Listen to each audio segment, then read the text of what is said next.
Okay, no announcement in particular today, but I just want to continue with the lecture. Even though it is still like a review. Let me turn it a little bit lower. Could be a little bit annoying at the back. Okay, so it is still kind of like a review on the classes and objects, but I think it's moving on to the more advanced stuff. For example, the programming pattern I talked about last Wednesday.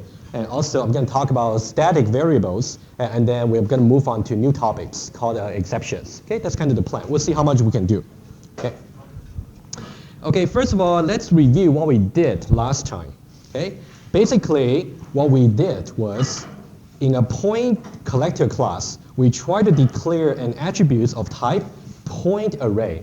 Remember, every time, let's say if you only say points without a square bracket, without it, that means your class is going to store a single address for some point objects. On the other hand, if you put the square brackets in, that means multiple point objects, depending on how large the array is. Okay? So what we did was we did some very elementary operation for this particular kind of pattern. Specifically, we see how we can add new point objects into the collector. Let me review that very quickly, and then we'll do a slightly more complicated accessor. Okay? To do some complicated computation. And then we are done with the pattern. And the rest will be up to you. Okay, so this is kind of the code fragment we went over last time. Okay, I'm not going to repeat everything here. What I will do is I'll just point out the important stuff to you. And then we'll move on from there, assuming that you have understood. Or if you haven't, you should really speak to me during my office hour. Okay. Okay, so the main thing is, first of all, you can see in the point collector class, okay, we have points objects over here being the type, but now we got square bracket means an array of point objects. And then we also got an integer counter here called NOP, standing for number of points. You will see that I'm going to use this pattern here a lot in this course. It's quite an elementary, quite an important pattern for you to pick up. You will be expected to program in this particular pattern in the lab test. But it's not complicated. That's why I'm trying to go over that in detail with you in the class. Okay? At this point, I believe doing things from scratch will be the most beneficial for you. Maybe in later courses, you can try to use more collection classes. Okay, so now in the constructor over here, we simply say whatever points it is, that's the attributes, we simply initialize that to some maximum capacity. You can assume 100 or 200, it will be given to you, so you don't have to worry about it. It's just a magic number. Okay? So what we'll do is we simply initially, we're going to create this particular point collector objects over here, point collector objects, where the points is simply pointing to this particular array of size from 0 to 99. Okay, sorry, that's a typo. It should be 99. So the size should be 100. Okay? And then we also got this particular counter over here called NOP, initially simply just 0. Right? That's what we did. So now I'm not going to actually trace the mutator method over there at points in detail, okay? But that's something you should do. If you haven't understood, refer to recording or speak to me, okay? I just want to point out something very quickly. What you will do at the runtime is exactly like this. So what we will do is we intend, after we have created this particular PC of type point collector, we want to add as many points as we want, as long as the maximum capacity is not reached. So we're going to call addPoints, addPoints, addPoints, and addPoint 4 times. Okay? So now, after adding 4 points objects, 4, we can now somehow predict what's going to happen if we follow this pattern here. Number one, what would be the value for NOP after we have already added 4 points into the collector? Anyone? What will be the value of NOP? 4? Okay, that's very good. 4 has 2 meanings. Number one, that means we have collected 4 points so far. And number 2, if you want to store the 5th point, you should go to index 4, simply because indices start with 0. Okay? So now, let me just do, okay, basically, if you simply do things like, let me just say the first one. Okay, let me just make a copy. You can see the very first line over here, we try to call addPoint the first time. So what we will do is we're going to create a new point object over here, and then it should be 3 and 4. So 3 and 4. And now for the very first one, we're just going to say points at position 0 is assigned to this particular object over here, right? So that means points at position 0 is referring to this slot. It's going to now store the address of these objects. Okay? After that, make sure you increase the pointer from 0 to 1. Okay? That's just the first call. If you keep doing, you're going to get 4 objects. Right? That's exactly what we did from last time. Exactly over here. You can see from last time, eventually you will get 1, 2, 3, and 4 objects.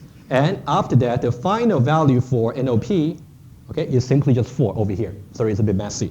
And then you still got many slots free.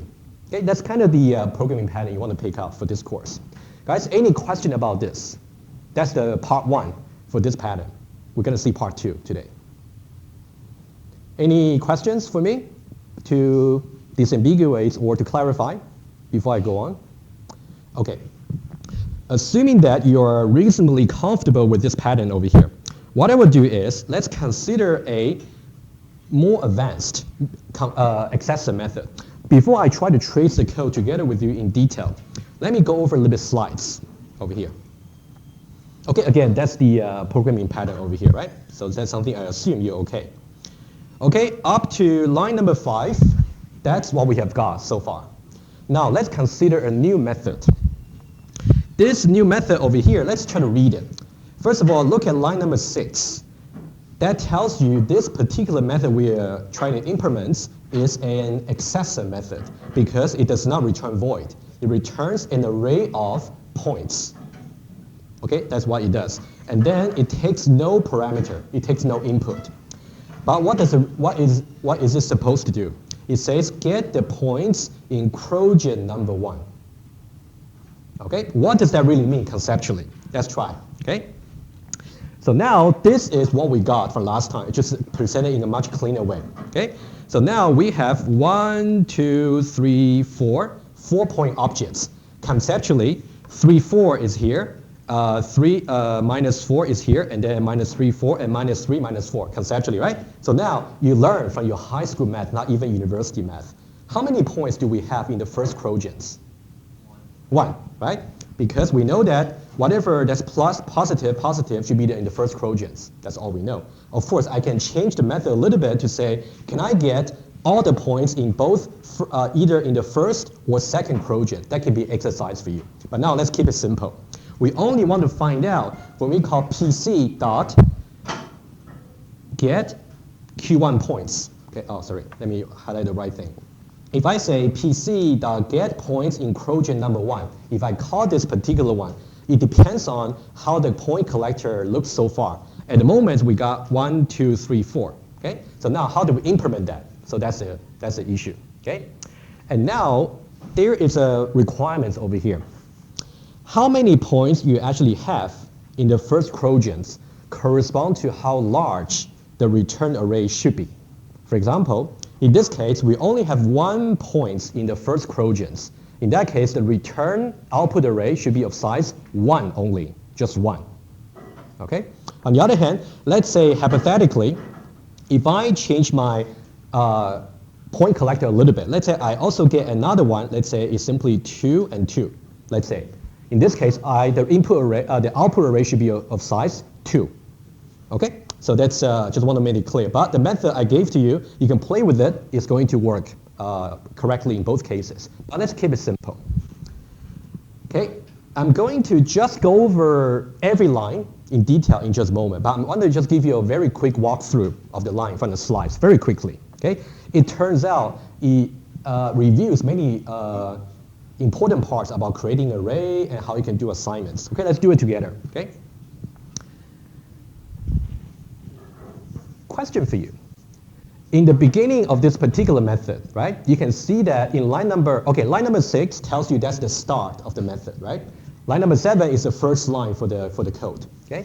You can see in line number 7, I simply say, internally, locally, I'm creating a new array of size NOP, okay? For this particular case, what will be the size for NOP? 4, right? So that means I'm creating a new array which may not be returned eventually because it's of size 4 rather than 1. Agree? So this, you can imagine that eventually we may have to return another array, But this is only a temporary space for us to work with. Okay? So now line number 7, we simply say PS, which is an array of points. The size is simply NOP. NOP tells us how many points you have in the collector so far. Okay? So it's guaranteed. The most number of first Trojan points you can get will be just 4, the most. That's the most number, 1, 2, 3, 4, that's it. Cannot be more than that. Gotta be either that or less. In the next line, we simply say we have some counter, the count. Count is going to be different from NOP. NOP tells us how many points you have stored so far. But the count over here tells you how many points so far we have seen that's in the first Trojan. We're going to look at this counter, and eventually, this counter value should be set to just 1, eventually. After we have examined 1, 2, 3, and 4, all the 4 points, the counter should only be increased to 1, because only the first point that we are looking at is in the first Trojans. And then we're going to use this counter value over here to actually create another array. Okay, that's kind of the logic. Okay, after that, we're going to run a loop. Line number 9, you can see we are trying to run a for loop. Okay, anybody tell me, I'm going to explain for sure once I get to the tracing part. Line number 9, I say, I'm trying to run a loop, and they're very, very standard. I is initialized to be 0, and I++. In the middle part, I say I should be strictly less than NOP. Okay? Now, can anybody tell me what if I change from I less than NOP to the following? I'll write it down for you. Okay? Let me go back here. So what I intend to change hypothetically is this. Rather than saying I is less than NOP, what if I say I is strictly less than, remember points array, right? That's the array that we are talking about. Oh, so that's the array we're talking about over here, right? The orange one, that's the array. What if I say length? Would that be correct? Anybody want to take a guess? I can tell you it's not correct in general. It might be okay sometimes, occasionally. But in general, it is not okay. Anybody want to give a try to explain to me why? If I change the middle condition over there from I less than NOP, I change the upper bound to points.length. Why? What can I write into? Null references. Null references, like a null pointer exception. I agree. Okay, that's the answer. But if you simply tell me you might write into null pointer exception, that's not satisfactory. You want to explain what the full story is. Let's see that. Okay, intuitively, this is what's happening. If I put I is strictly less than points.length, what's points.length at this point? 100, right? Because the last index is 99. And what's NOP? It's simply just 4. And 4 is basically referring to the next slot.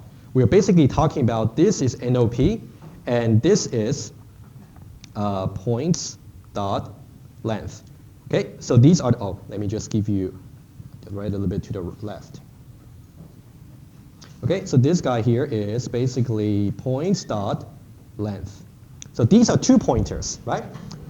So now, in the case where we only got 4 points over here so far, so we have not filled up the entire array just yet. So now, starting from NOP up to points.length, tell me what will be the value in the array?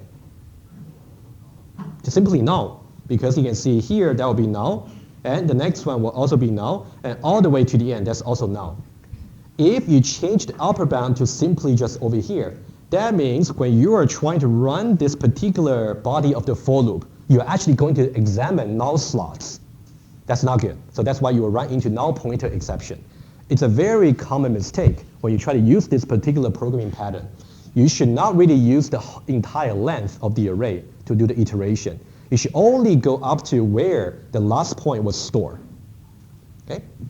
When you read the notes, you will see. Okay? But it's a very quick reminder. Okay, having that in mind, let's see what else we should do.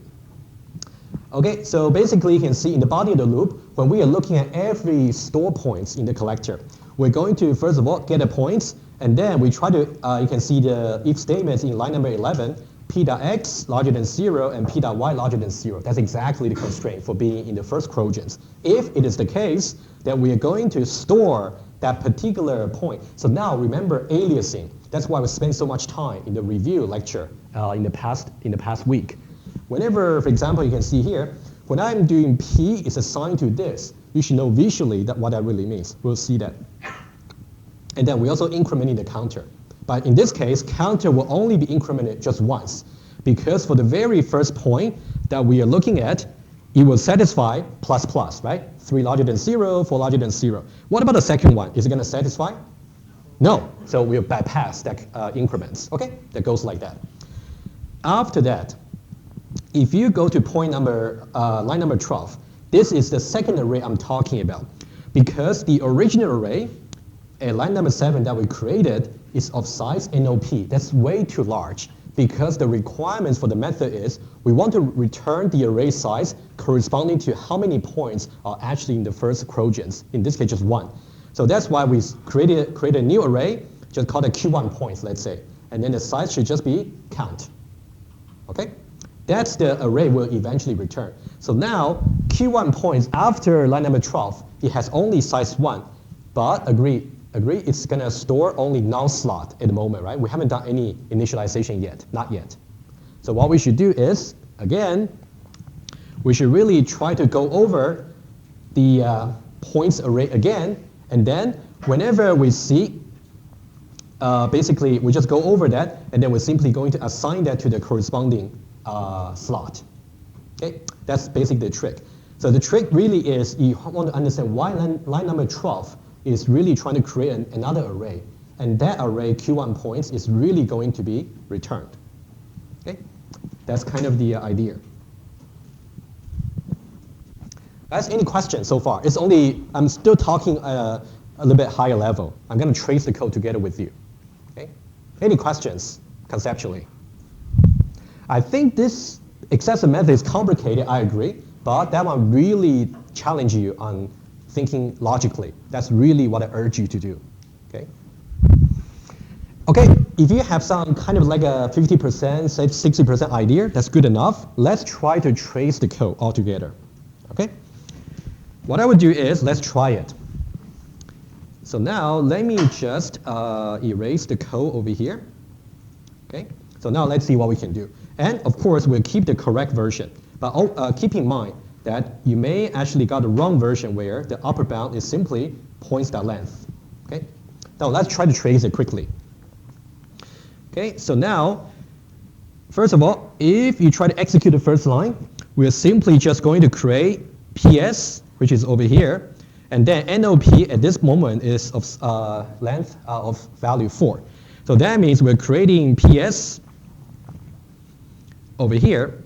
Okay, and then NOP will just be how many? Should be 4, right? Agree? Okay, so now I think this diagram is not exactly accurate. I beg your pardon. So what I would do is, okay, it should be just 4. Okay, I should change that. 1, 2, 3, 4. Okay, that's PS. Because NOP at the moment is only 4. Only 4 points stored so far. That's PS. Okay, so now after that, we're going to go for the loop.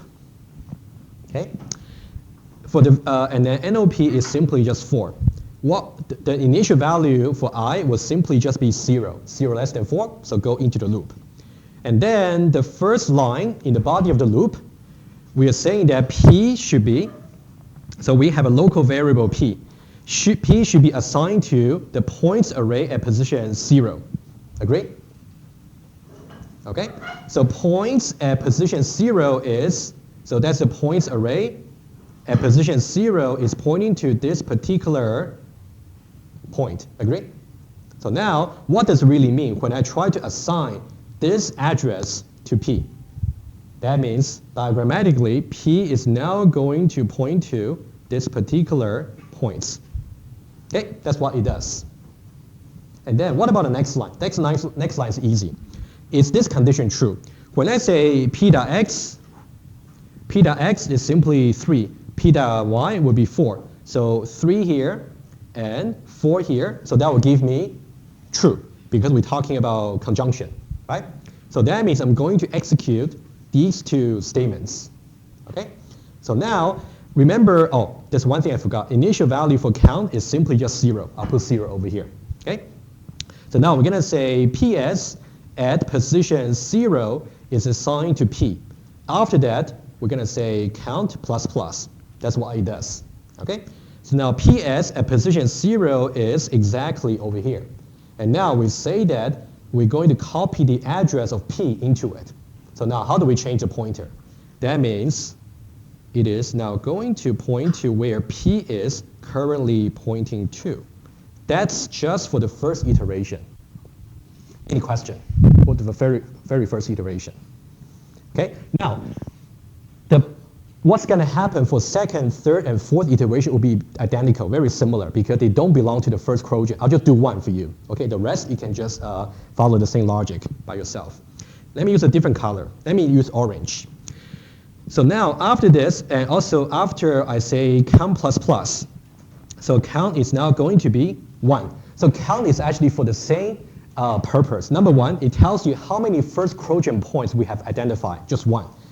And number 2, if I want to store the next first Trojan point, where should I store in PS index 1? Okay, that's the same idea. So now let's try. In the second iteration, I'm going to go back to checking this particular, let me change the color. So now I has been incremented to 1. So now 1 less than 4 will still be true. That means I still go into the second iteration.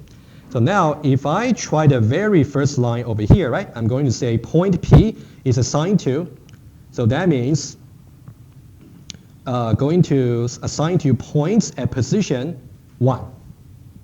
So now what am I doing here? Basically, I still have this particular local variable, but now rather than pointing to the first point that's being currently iterated, I'm now going to point to the second one, right?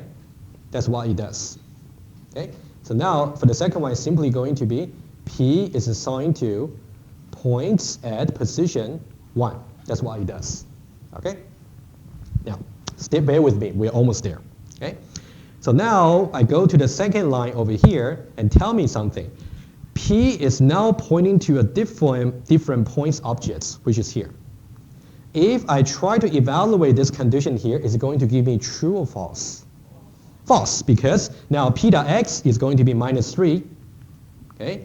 And then P.y is going to be 4. If you evaluate conjunction, you pretty much know how to do it. And then it's going to simply, I put a cross, bypass this. So that means count remains to be 1, because we simply do not execute this block of code. I just say cross, because the if statement evaluate to false, the condition. Okay, that's the second iteration. And then go on to the next one, which will evaluate this point here, which will bypass again for the same reason. And then you go to the last point, will also bypass for the same reason, because they don't belong to the first Trojans. So now, eventually, once we get to this particular, let me use another color, blue. So now, once I exit from the loop, eventually, when I get to this point, right, I know that count has only been incremented only up to 1. So I have only identified 1 point that's in the first Trojans. And then this is a PS. And now notice that I did not say up to this point, let's say exit from the loop. I did not say return PS. This will be wrong implementation, because if I only return PS, the size of that does not correspond to how many first Trojan points I have. So that's not correct. It's also a very common mistake. We want to do just a little bit more. So now we know that every point that is stored in PS, okay, I'll write it here. So now basically the idea is for PS, every point here is in Q1, Trojan 1. Okay, I'll just write it a little bit down. Okay, when you see the notes, you will see. So now, how do we now create just another array, which will correspond to just exactly this count over here, which is 1, and then return it? That's the final step. Okay, how do we do that? So now, we just create another Q1 points, just another array. So I'll put it here. So Q1 points is going to be another array. Then now, what should be its size? Corresponding to exactly what count is. What's count? Simply just 1. Thank you. And just 1 index 0. Okay, so now let's do one final thing. And then you can see that we are just going to run another loop to go over every valid slot in QS, not points anymore, just PS over here. So now, if you try to do this in the very first iteration, I would just be 0. So that means we're doing Q1 points at position 0 is assigned to PS at position 0. Okay, let's do this final one. Okay, so PS at position 0 is pointing to this particular object over here. And then we want to assign that particular object's its address to Q1 points, which is over here at position 0. That's what we're trying to do, right? So after that, it's going to be pointing to this particular object. That's the final thing. Okay, so you can see finally what we are trying to return is Q1 points. That's what we are trying to return. I would say this is not easy, but it's not too bad either. Right? Any question for me? Okay. Of course, I would suggest if you believe you got more or less the idea, that's a good sign. However, you really have to, number one, try to trace this code a little bit by yourself, like how I did it on the iPad. Number two, you may want to just try to program this from scratch. Also train yourself. If you want to look at more written notes, it's in the notes I referred you to last time. Okay? But I think it's definitely worth doing. It really trains you with many techniques for this particular example. Questions? Are we good? Okay.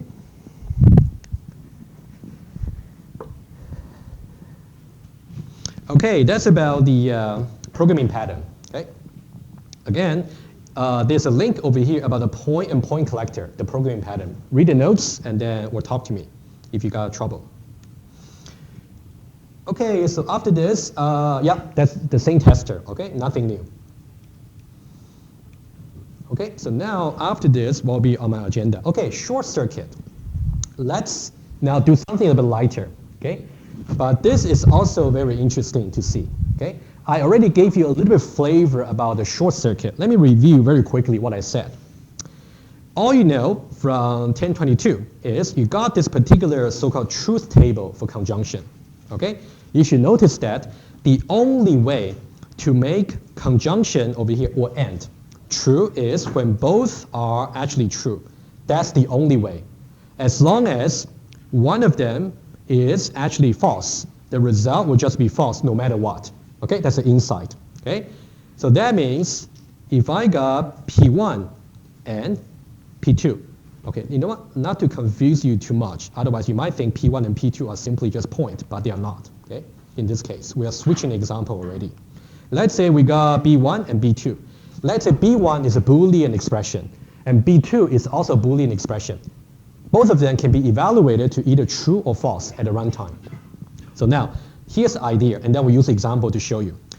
B1, if we know B1 already evaluate to false at the runtime, we do not have to bother to evaluate B2, simply because the conjunction will be false anyway. We don't need to bother. That's the insight. Okay, do you follow me so far? Conceptually.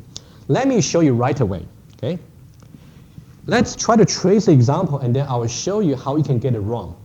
Basically, for the short circuit evaluation, okay, it goes a little bit beyond, a little bit further beyond what you understood about the conjunction. Okay, so now the most important part to remember is the evaluation is from left to right. That's the most important part. Okay, just keep in mind.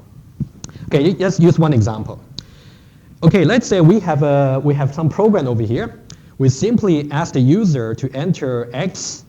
Okay, you can simply say enter X. Oh, let me just demonstrate to you a little bit on the program so you get some idea. Okay, the source code is also available on the course website. It's simply called short circuit evaluation. Okay, so now let's do short circuit 1, which is about conjunction. Okay, let's not worry about the program just yet. I'll go over them. If you simply try to run short circuit 1 as Java application, okay, you can simply click on play. Okay, enter a value for X. For example, I can say 2. And then enter another value for 6. what it will do is it will try to divide y by x. In this case, 6 divided by 2 will be 3. Whatever value it is, it will try to see if they're strictly larger than 2. In this case, it will be. Agree? Y divided by x is greater than 2. That's case number 1. Let's try another one that's also valid, but I'll give you false. Let's say x is 2. Y is simply 3. 3 divided by 2 will give you 1 for the integer quotient, right? That would say it is not greater than 2. So far, so good. Okay? Let's say I try to give you something that's invalid, which means something that will cause some violation, maybe. If I say 4 over here, oh, sorry, 0, the divisor. And then I would say for y, I will give you 10. 10 divided by 0. That will tell you error division by 0. The program is behaving correctly because we use a short circuit. Okay? So now I'm going to explain to you how this is going to protect your program. Let's see that. Okay? That's the main purpose. Any question about the behavior of this program? Okay? It's easy, right? It's not too bad. Let's try to explain exactly what's happening over here. Okay, so now let's try one case over here where we got x being 0. Okay, let's try this particular test case. Okay, let's say x is going to be 0, y is going to be 10. So now you can simply say x read from the user from the keyboard, right? It's simply just going to be 0. And for y, we're going to read in from the user 10. Okay, 0 and 10, let's say. So now we're going to evaluate this particular expression over here. Okay, I'm going to put it aside. X not equal to 0 and y divided by x larger than 2. How is this going to work? And as we know already, x is simply just 0. And y, x is 0 over here. And what about y? Y is simply 10.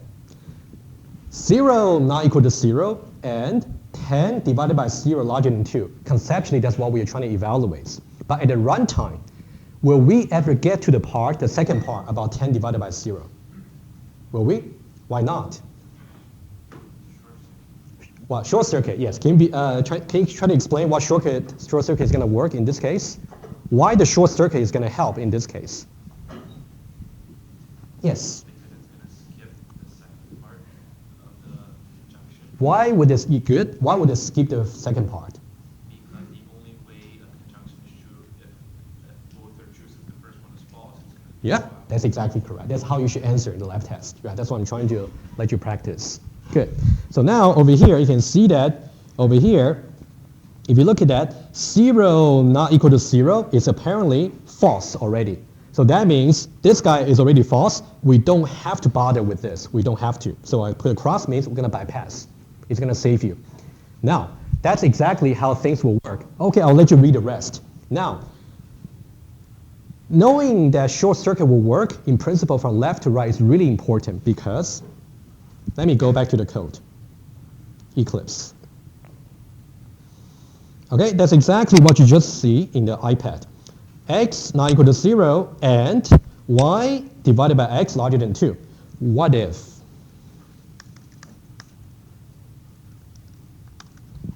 Basically the same two conditions. What I just did, I swapped them. Do you think short circuit is going to help me in this case? You think that will help? Okay. Anyone would say it's not going to help.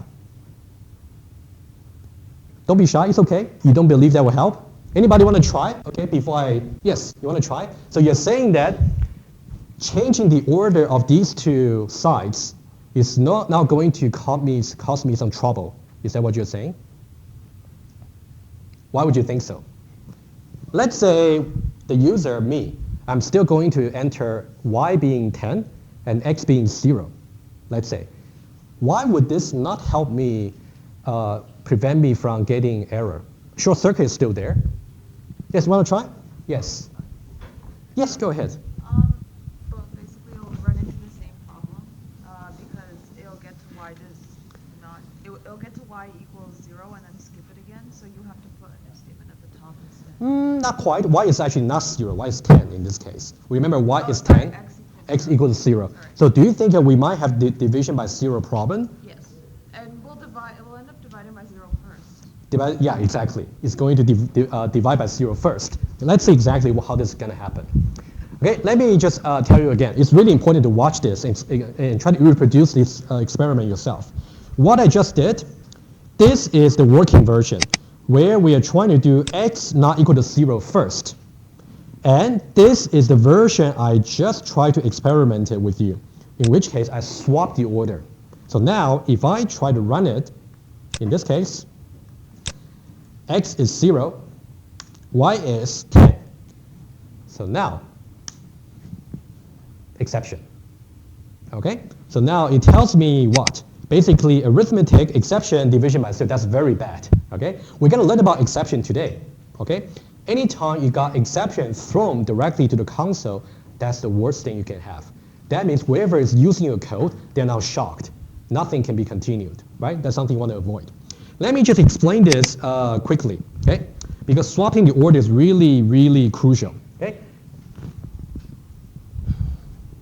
I guess it's here. Good. Okay, so now I want you to compare, okay? Version number 1. Version number 1, I'm trying to do x not equal to 0, followed by y divided by x larger than 2. That's version number 1. That's a working version. The not working version, I'm trying to do this one first, and then x not equal to 0. Okay? So now, let's say x would be 0 and y would be 10.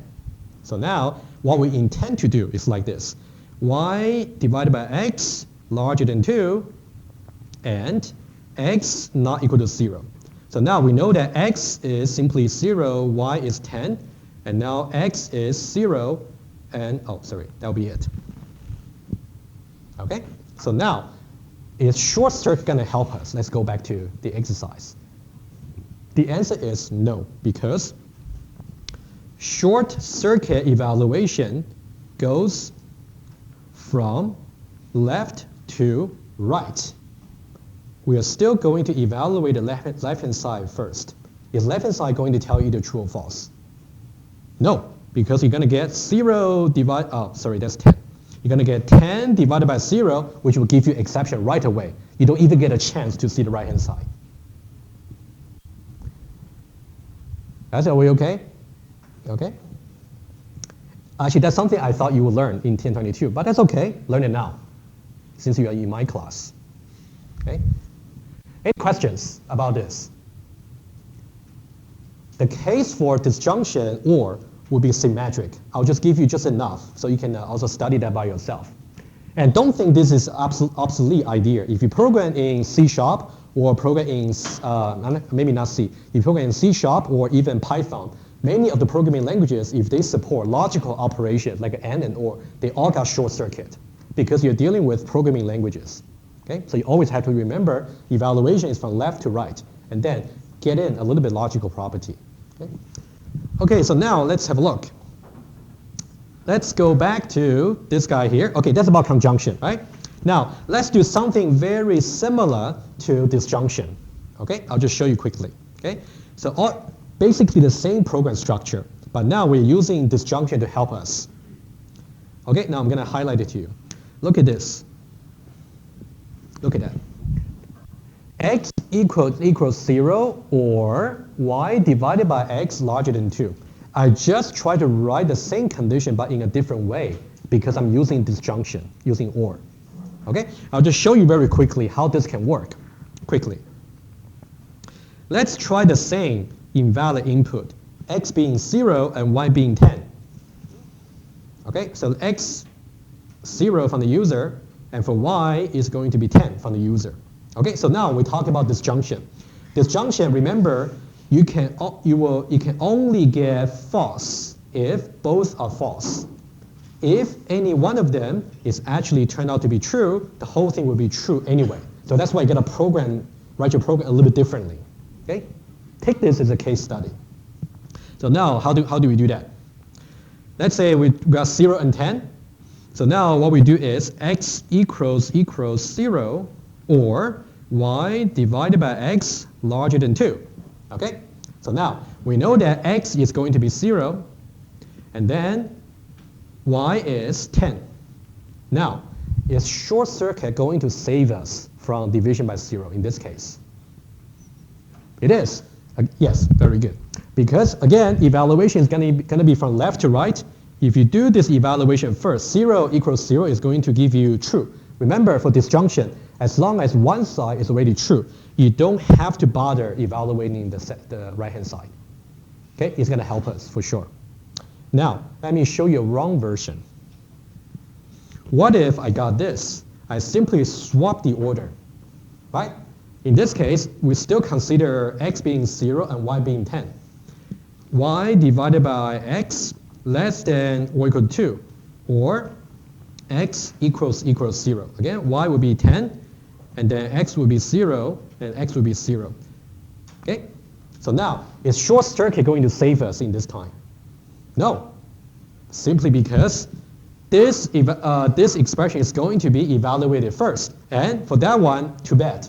You got division by 0 exception right away. You don't even get a chance to look at that. Okay, left to right, that's the main key. Okay, any question for short circuit? That's it. Okay, how do you study for short circuit? Number one, make sure you understand the insight I talked about for and or in the truth table. Number two, always keep in mind evaluation at the runtime is from left to right. Number three, depending on which operator you're talking about, under what circumstance can you forget about the evaluation for the second one? Okay, that's how you study for that. We'll see short circuit in quite a few occasions later in the course, so I think it's worth mentioning. Okay. Questions? Are we okay? That's short circuit. Okay. After short circuit, we'll talk about something else. Okay, this one's light, only one slide to show you, okay? If you look at the lecture slides, you will see anonymous objects. I'll just explain that very quickly. There's only one slide for this, two slides for that. Three actually, okay? So I'm gonna go over the example altogether on the iPad so you can see the comparison. The anonymous objects is actually something very useful for you, okay? So far, whenever we talk about creating new objects, we always talk about copying the address. That means we care about somehow how the address should look like, right? Anonymous object could be useful later. For example, when we talk about exceptions, it could be very useful. That means you simply try to create a new object without knowing about its address, just creating it, and then maybe just return it or throw it to somebody, okay? Let me give you a little bit idea over here. Okay, we'll go over the example, okay? Let me just get you more focused. How about this guy here first? Okay, look at the square over here. Let's say we are trying to define a method here, accessor. Given x is a double, we want to return another double, okay? What we want to do is we want to return a square of x, the input. If you're given -3, you should return 9. If you're given -4, you should return 16, okay? There are two ways to write this, okay? Maybe most of you would simply go for return x times x, okay? That's good. So that means you're just going to calculate x times x and then return it. What would be another flavor to think about? Another one, which might be what you would do when you first learned about Java back in 1022, maybe. I'm saying that I'm going to calculate x times x, but now temporarily, I'm going to store that in SQR, which means SQR over here is a separate local variable that's going to store whatever result it is, and then return that particular value. This is just a name variable in between. The idea about anonymous object is just the same. Okay, that's why I want to go over the basic one first. How do we understand anonymous objects? The easiest example would be like this. Let's say we want to implement an accessor called getPerson. Given a name, maybe Alan, we want to just return a person object with that particular name. How do we do that, right? If you follow the name objects approach, like over here, okay? I'll put it here. How do we do that? You simply say, I'm going to create a new object of type person, and then the name is going to be whatever the parameter I'm given. And then assign that address to P. And then return P. Okay, we pretty much know how that works, right? That's pretty easy. That's the name objects approach. But what does it really mean when we use the anonymous or no name objects approach? That means you can see that the motivation for using anonymous object is, you can say that between line 2 and return and line 3, P is never used. Then what's the point of creating P in this case, right? So the idea is if you use anonymous objects, you don't have to bother storing that object's address into another auxiliary variable, which will take space anyway. Okay, so now look at this version over here. So now the same method that we are trying to implement, return a person from N. Now we simply say new person N. That one there is going to have some address for sure, but we don't store that address in any other variable. Like in this case, we store that in P. But in this case, we don't do that anymore, just return it. Okay, so this is the expression you want to learn about, anonymous objects. You're going to use this quite often, especially when you're dealing with exceptions. Okay? Syntactically, you're not learning anything new. All you're learning is when we are expecting some objects to be returned, you can simply just return the new expression. Simply say new, followed by the name of the constructor, and followed by the input, and that's it. Okay, that's anonymous objects. Okay, let's try to see a little bit more examples. Okay, any question about writing this? Any questions? Any doubts? As I said, nothing new here. Syntactically, all you got to understand is if you simply return new person N, you're not storing the address of this new object anywhere else. You're just returning it. Okay. Let's try to see a little bit more. Okay. So now, let's just go over one of them. Okay, you can go over the other one yourself. Okay, let's say we have a class called, let's say, coffee shop member. Okay, and we follow exactly how we talk about the programming pattern. Let's say, just assume we have a class called order. Let's say order for your drink, for your sandwich, and then it's simply going to be an array of order, right? Just called orders. And then we also got another integer counter like an NOP. This is NOO, number of orders. Okay, the same pattern. Now let's have a look at this. The first mutated method we have, this one is very similar to addPoint, very similar. We are just trying to add a new order to the member, so they want to order something new. Okay, what we do is we simply give a parameter which is just an order objects. Okay, so now how can we do that? Similar. All you got to do is use the NOO as a current index for storing the new objects, right? You will say orders at position NOO is assigned to O, and then increment the counter. Just the same as before, nothing new. Okay? So now what I want to show you is how anonymous object might be useful. Okay?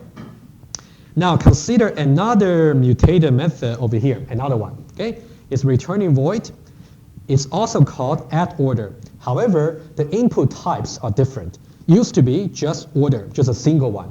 But now we say, given the name of the products, given the name of the products, given, let me just try to recall what I really, okay, this is the name of product. For example, thank you, you're right. Yes, for example, Americano. I'll just give you an example. Maybe each one of them 2.3, maybe. And then I want to buy for 4 cups of them, right? Something like that. Okay, yeah. Good. So now, how can we do that? So now we want to just put the add order into the orders collection. So now, the one I simply put, let's just ignore this line just for now, okay? I'm not saying that's wrong, that's correct. Just ignore that for now. Look at what I'm having over here. What we want to do is, you want to create a new order over here, and then you simply pass the name, pass the products, the price, and also the quantity over here. Create a new order object, and then assign that to NOO position, and then increment the counter, okay? This one is something easy to understand. That's similar to what we did previously. However, we can shorten that expression. We can shorten that. How do we do that? So let me just go back there. So now what I can do is, when I trying over here, I'm basically calling add order over here, and then how many value am I passing over here? How many? Just one value, exactly. So you can see there's only a single value I'm passing. What am I passing here? Yeah, we are passing a single order object rather than passing the name, price, and quantity separately, right? We are creating an order object on the fly, anonymously, and just give that object away, okay? And then we simply do that, and then notice something here. We're basically just using a helper method. So when you say add order over here, it's simply calling this particular add order method as a helper method. So that means this particular new object is going to be for O. Okay, that's what it is doing. Once you get a little bit more advanced in this course, this is also something you may want to write, just a little bit simpler. Okay? Okay, guys, any questions? I would say anonymous objects is mainly like a syntactic shorthand for you. Okay? That one is conceptually is not that hard. That simply means you're trying to pass an object, you're creating a new object, but you don't really store its address in somewhere. You simply just give it away. Okay? That's what it does. Okay? Have you seen that in 1022? I'm just curious. Have you? Okay, if you haven't, now you see it. Okay. Any question about anonymous objects? Okay? Yes? They both have the same name, though, the add order. Yep, good question here. In Java, it would be okay to have two methods or multiple methods with the same name, as long as they have different input types. It's something called overloading. I'll mention that quickly, okay? Okay, so now it's something called overloading in Java. Okay, so now let's say this. For example, I'll give you the simplest example. Let's say I want to do integer divide. I can say integer x, integer y. Let's say in the same class, okay? I can do another one. I can simply say it's going to return a double, but now I can just call that just the same name. And then I can just give a different type. I can say double x, and then double y. This will be okay in Java. Basically, what I'm trying to illustrate is, in Java, your code will compile even if you have two methods with the same name. But the constraint is the type should not be the same. Okay? Let me give you another one. The one we just saw was like this. Okay? Let's see another example. Let me use green. So now what we just saw was basically void. One is called the add order. Another one is also called add order. Okay, I'm going to put it here. Add order, it could be as easy as I simply say order O. Okay, and then you can implement whatever it is. Another one, I can also say is void add order. And now this particular method is having the same name. That will be okay as long as you have different parameter types. In this case, I might say string, the name of the products, Americano, and then also the price, and also integer, the quantity. So why overloading will work? How it works is very easy, okay? Now, let's say in your code, now let's say I have some tester. Okay, let me just separate it, okay? So now let's say I have some tester over here in pink, okay? If I say something like, because we talk about the member class, right? I'm going to just use a member, okay? I might say member M is assigned to some new member, okay? Just assume we have created a member already. Now, if I say M dot add order, if I simply say, let's say Americano, or say A, each one of them $2.3 and want to get 4 cups. Now, Are you able to tell which method I'm calling? Second one is quite obvious, right? Because it takes exactly 3 parameters over here. Okay, that's why it is able to tell. On the other hand, what if I say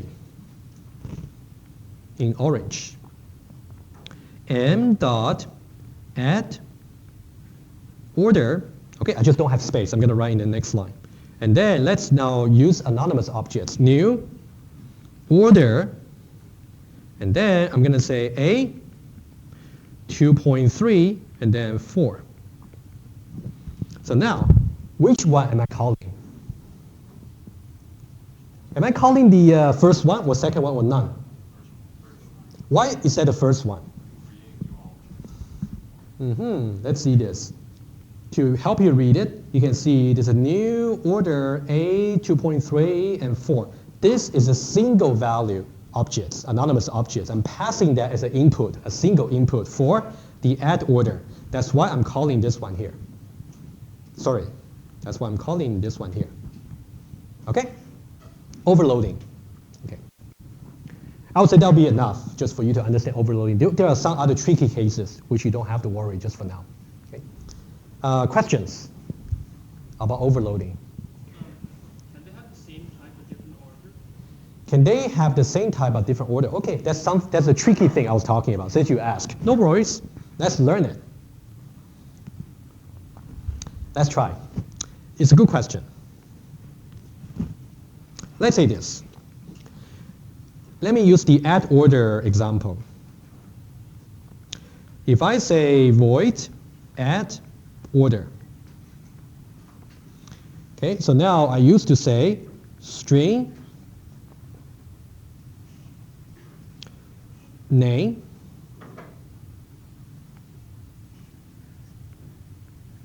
and then I have double price and integer quantity, right? I have another one, void add order. Let's say I have,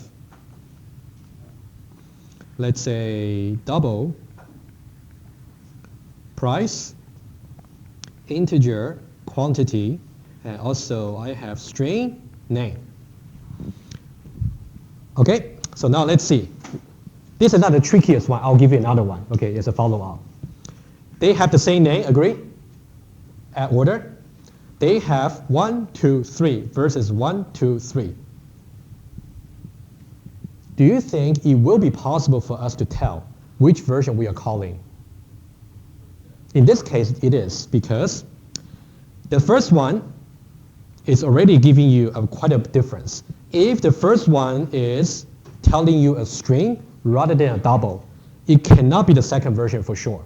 It might be the first one, or it may not be. Okay, let's give you one example here. So that means if I say, let's say member M, assuming that M has been created, if I say add order over here, Americano, and then 2.3, and then 4, okay, you will know that it's calling this version, right? Okay, that's easy. Let's see another one. Let's say green. If I say m dot add order, and then if I say 2.3 here, and then 4, and then A. Now, would you be able to tell which version I'm calling? Yeah, should be this one here, right? Second one, right? That's easy. That's not the trickiest example just yet. Let's see another one, okay? Now, everything is working well. So far we haven't run into any ambiguity. What if I try the following? Pink. Given that I already got add order and add order version 1, version 2, if I say add order, now I want to be a little bit more informative in terms of the names of the input parameters. So I would say string name. Notice that this is different from n, right? Notice that the names are different. And also I say double price. Notice that this is different from that. And also integer, let's say quantity, I'll say quant. Also different from Q. Now it seems like I got 3 overloaded versions of add order. Do you think we will be able to tell at the runtime. Which ones might give you trouble? First and third, right? But why? Because N is different from name, P is different from price, Q is different from quantity. They are the same type. Well, all you got to think about is not from the implementer point of view. It's about when somebody is trying to call your method, are you able to tell?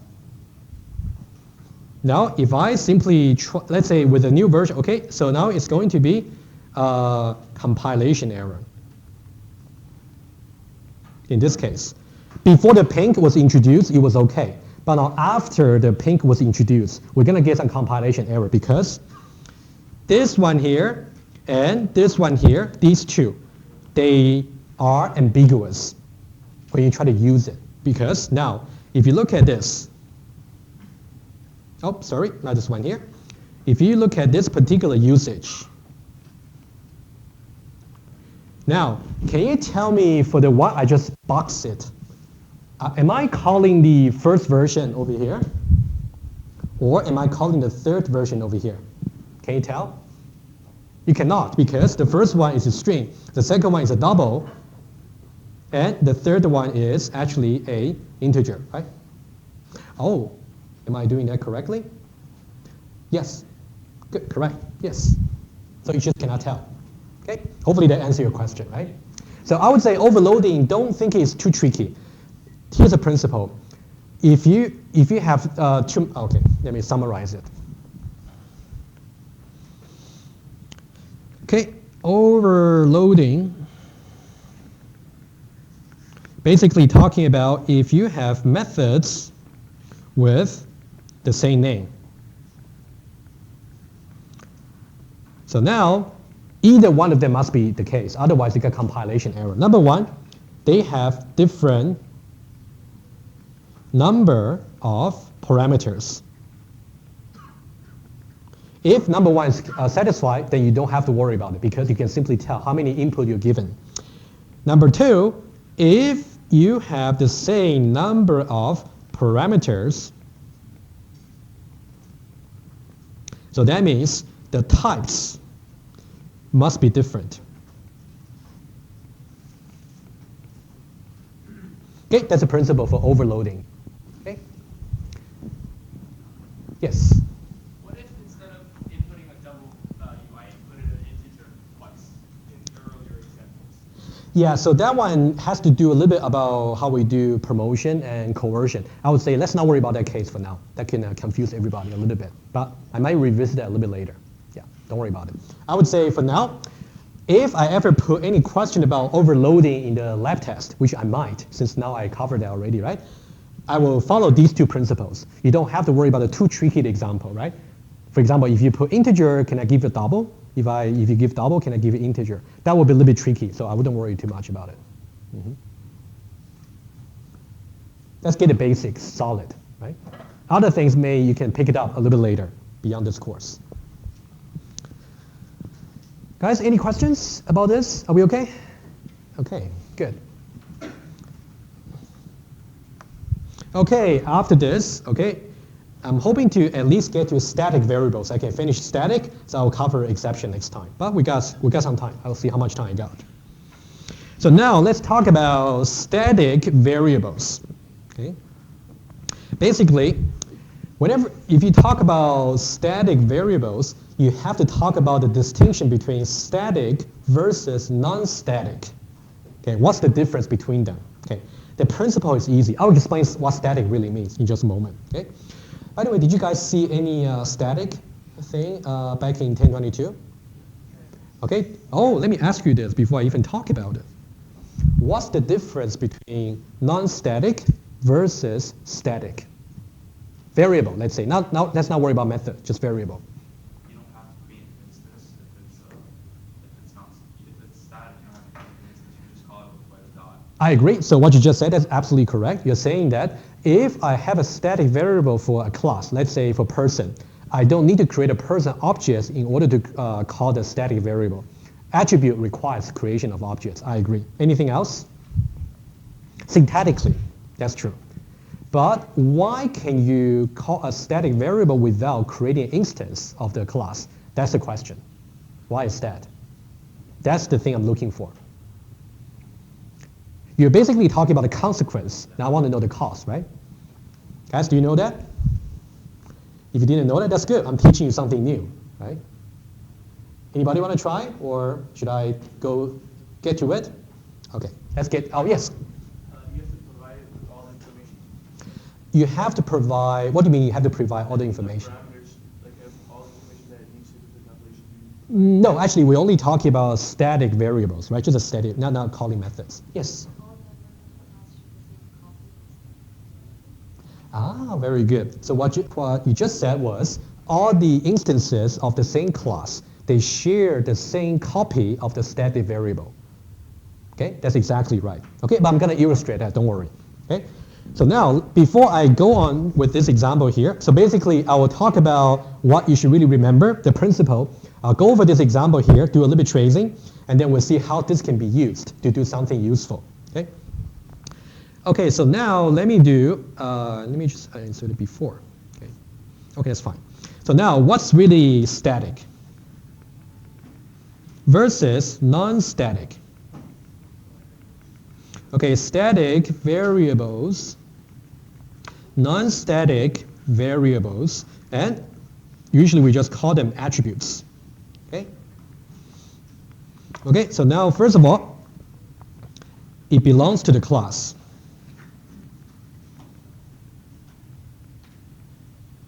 And versus this belongs to an instance or an object. That is why when you first said you don't need to, in this case, you cannot just use a class name to call the non-static attributes. Good, good. And number two, whenever you talk about static, think about it's global. Global to all the objects or instances. And this is local. Global versus local. I think that's the best way to really remember if you ever forget. But let's see exactly how this will work. One thing to remind you, okay? I'll draw that quickly. Let's say if we have a class called C, and then I simply got, let's say, static, I would say SI, static integer, versus, oh, sorry, I forgot to declare the type. Static integer SI versus, if I got integer, I would say I. Now you can see syntactically they are different. Right? You can see to make a variable static, you just declare static before that. If a variable does not have static before that, that means it's non-static syntactically. Okay, so now one thing to just remind you a little bit. Remember the way we trace non-static variable whenever we try to draw a new instance of type C. How do we do that? We simply draw a box of type C. Every instance of type C is going to have their own copy of I. For example, Jim has its own copy of weights. Jonathan has its own copy of weights, right? They're separate. Now, if I, for example, I got C1 pointing to here, C2 pointing to another object over here, and then also got a separate copy of I. They're independent of each other. That's about the non-static. But what about this guy here, SI? It now tends to be very handy. That means you're going to draw that separately. You might just draw something like maybe C. It's not really an object. I'll just use the box. So C, and then I'm going to put SI alone, just over here. Anytime, if you try to change something to here, that should be visible to all the objects of the same class. Conceptually, that's what's happening. Okay? If you understand the principle, let's reaffirm that using a small test case, and then we're going to look at how useful it can be. Okay? Okay? Let's now see some easy test. Okay? Let's have a look at that together. Okay? Let me get you more focused. Okay? Can you just look at the counter? Okay? We have a counter class over here. This is non-static. Agree? It does not have the static. And this guy here is static. That means every object of counter should have their own copy of L, standing for local. And all the counter objects share the same copy of G, standing for global. Okay? And then when you first try, and typically if you want to initialize your static variable, you simply do in the same line. But for the attribute, you do it in the constructor. That's just a style. Okay? So far so good? Okay? So now in the constructor over here, I simply initialize the local non-static counter for every object to be 0. Okay? And then I have two methods, mutators over here. The one simply called increment local L++. And then I got increment global G++. When I say increment local, increment the non-static variable. When I say increment global, increment the global counter. Okay? That's about the setup for the class. Are we okay?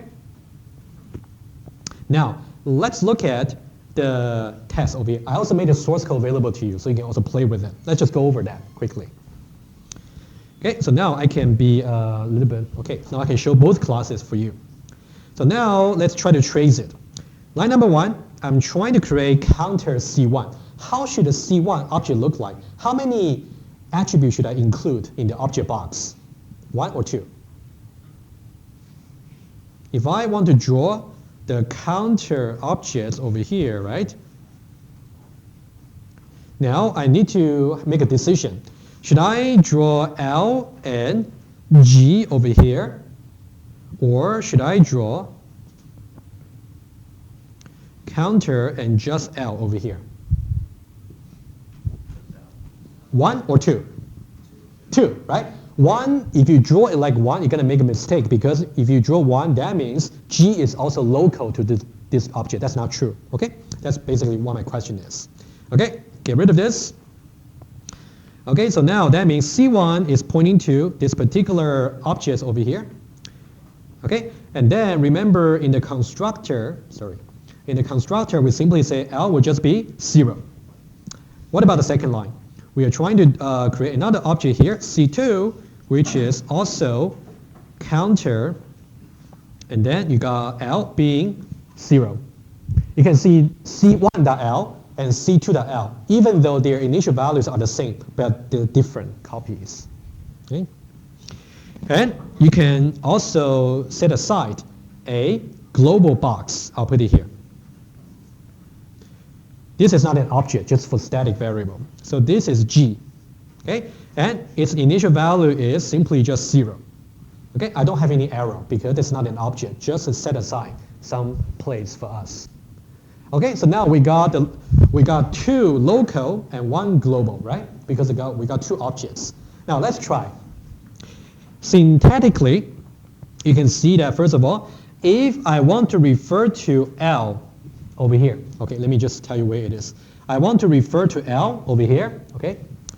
I have to give you the context object because they are non-static. I want to tell you either it's C1 or C2, right? That's for L.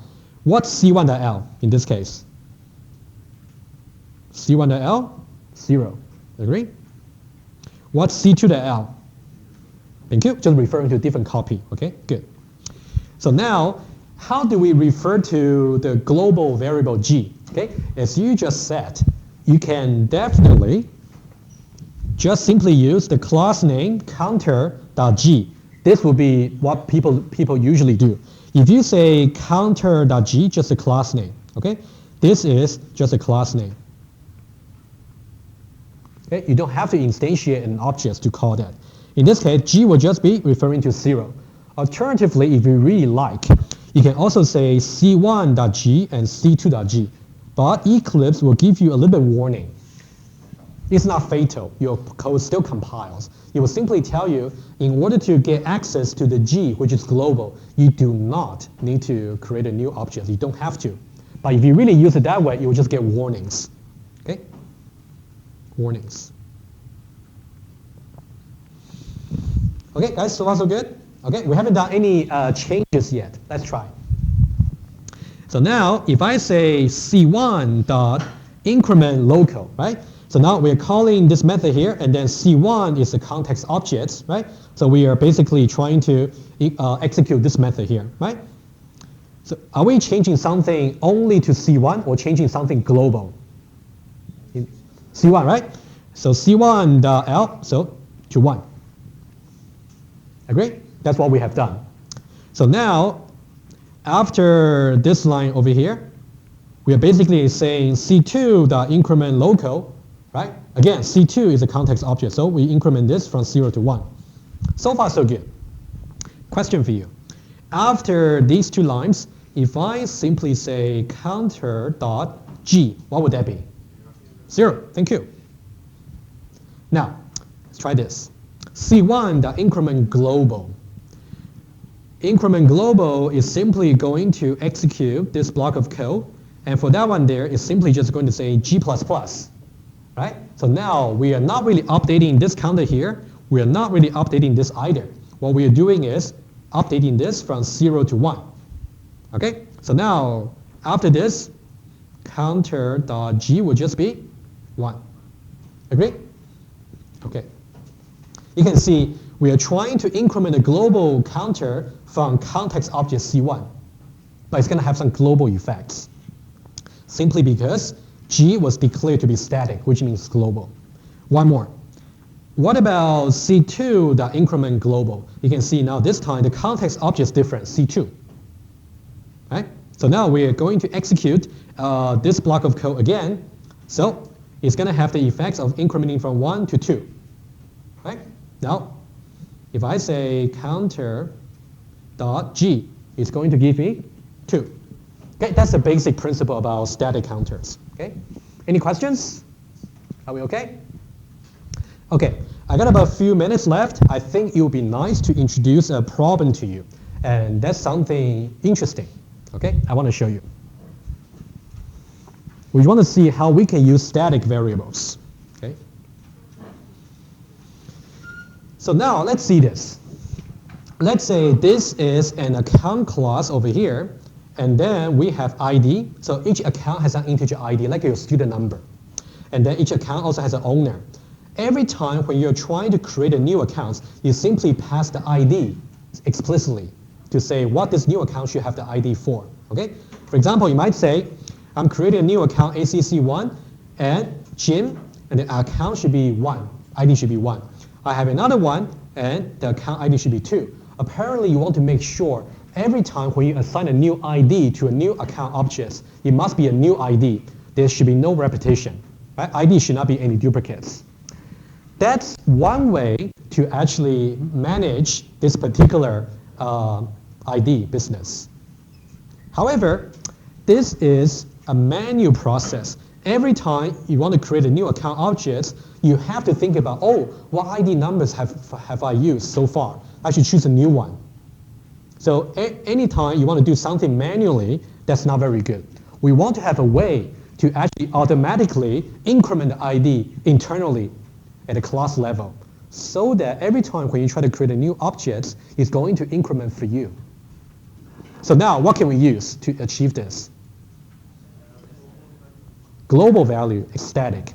Okay, let me show you the code very quickly. Okay, tracing will be next time, but let me show you something quickly here. Okay, manually is very error prone because you don't know which numbers you have used so far. Now, let's have a look at the code very quickly, okay? And then that'll be it. What you will do is you're going to have a global counter that is static. Okay, so this global counter is going to belong to not just a particular instance of the account. It's going to be global to all the instances you can ever create.